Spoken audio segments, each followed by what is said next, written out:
ಏನು ಖಾರ್ಗ್ ದ್ವೀಪದ ಸೇನಾ ನೆಲೆ ಸರ್ವನಾಶ ಮಾಡಿದ್ದೀವಿ ಅಂತ ಹೇಳಿ ಇದೀಗ ಖುದ್ದು ಡೊನಾಲ್ಡ್ ಟ್ರಂಪ್ ಅವರು ಟ್ವೀಟ್ ಮಾಡುವ ಮೂಲಕ ಒಪ್ಪಿಕೊಂಡಿದ್ದಾರೆ. ನಾವೇ ಮಾಡಿದ್ದು ಇದನ್ನ ಅಂತ ಹೇಳಿ ದಾಳಿ ಬಳಿಕ ಟ್ವೀಟ್ ಮೂಲಕ ಇರಾನ್ಗೆ ಟ್ರಂಪ್ ಎಚ್ಚರಿಕೆ ಕೂಡ ಕೊಟ್ಟಿದ್ದಾರೆ. ಇದು ಮಧ್ಯಪ್ರಾಚ್ಯದ ಇತಿಹಾಸದಲ್ಲಿ ಅತ್ಯಂತ ಶಕ್ತಿಶಾಲಿ ದಾಳಿ ಅಂತ ಹೇಳಿ ಟ್ರಂಪ್ ಟ್ವೀಟ್ ಮಾಡಿದ್ದಾರೆ. ಇರಾನ್ನ ಕಿರೀಟ ಖಾರ್ಗ್ ದ್ವೀಪದ ಮೇಲೆ ದಾಳಿ ನಡೆಸಿದ್ದೀವಿ. ದ್ವೀಪದಲ್ಲಿರುವಂತಹ ಮಿಲಿಟರಿ ಕೇಂದ್ರವನ್ನ ಧ್ವಂಸಗೊಳಿಸಿದ್ದೀವಿ. ನಮ್ಮ ಶಸ್ತ್ರಾಸ್ತ್ರಗಳು ಅತ್ಯಂತ ಶಕ್ತಿಶಾಲಿ, ಅತ್ಯಾಧುನಿಕವಾಗಿದೆ. ಇರಾನ್ನ ಮಿಲಿಟರಿ ಪಡೆಗಳು ಕೂಡಲೇ ಶರಣಾಗಬೇಕು. ದೇಶವನ್ನ ಉಳಿಸಿಕೊಳ್ಬೇಕು ಅಂತಂದ್ರೆ ಆಯುಧಗಳನ್ನ ಕೆಳಗೆ ಇಡಲೇಬೇಕು ಅಂತ ಹೇಳಿ ಮತ್ತೊಮ್ಮೆ ಟ್ರಂಪ್ ಅವರು ಕೊಟ್ಟಿರುವಂತಹ ಎಚ್ಚರಿಕೆ ಇದೆ. ಇರಾನ್ಗೆ ಶರಣಾಗುವಂತೆ ಅಮೆರಿಕ ಅಧ್ಯಕ್ಷ ಟ್ರಂಪ್ ವಾರ್ನಿಂಗ್ ಕೊಟ್ಟಿದ್ದಾರೆ.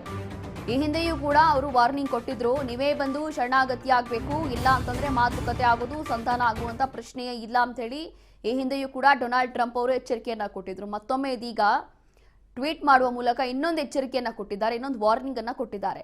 ನಿಮ್ಮ ದ್ವೇಷ ಎಷ್ಟು ದಿನ ಹೀಗೆ ಇರುತ್ತೆ ಅದು ಗೊತ್ತಿಲ್ಲ, ಆದರೆ ನಿಮ್ಮ ಆ ಒಂದು ಭೂಮಿಯನ್ನ ಉಳಿಸ್ಕೋಬೇಕು ಅಂತಂದ್ರೆ, ನಿಮ್ಮ ದೇಶವನ್ನ ನೀವು ಉಳಿಸ್ಕೋಬೇಕು ಅಂತಂದ್ರೆ ನೀವೇ ಬಂದು ಶರಣಾಗತಿ ಆಗಬೇಕು, ಆಯುಧಗಳನ್ನ ಕೆಳಗಿಡಿಸ್ಬೇಕು ಅಂತ ಹೇಳಿ ಕೂಡಲೇ ಶರಣಾಗಿ, ಇಲ್ಲ ಅಂತಂದ್ರೆ ಇದ್ದಿದ್ದು ಕೂಡ ಎಲ್ಲವೂ ಕೂಡ ಧ್ವಂಸ ಮಾಡ್ತೀವಿ.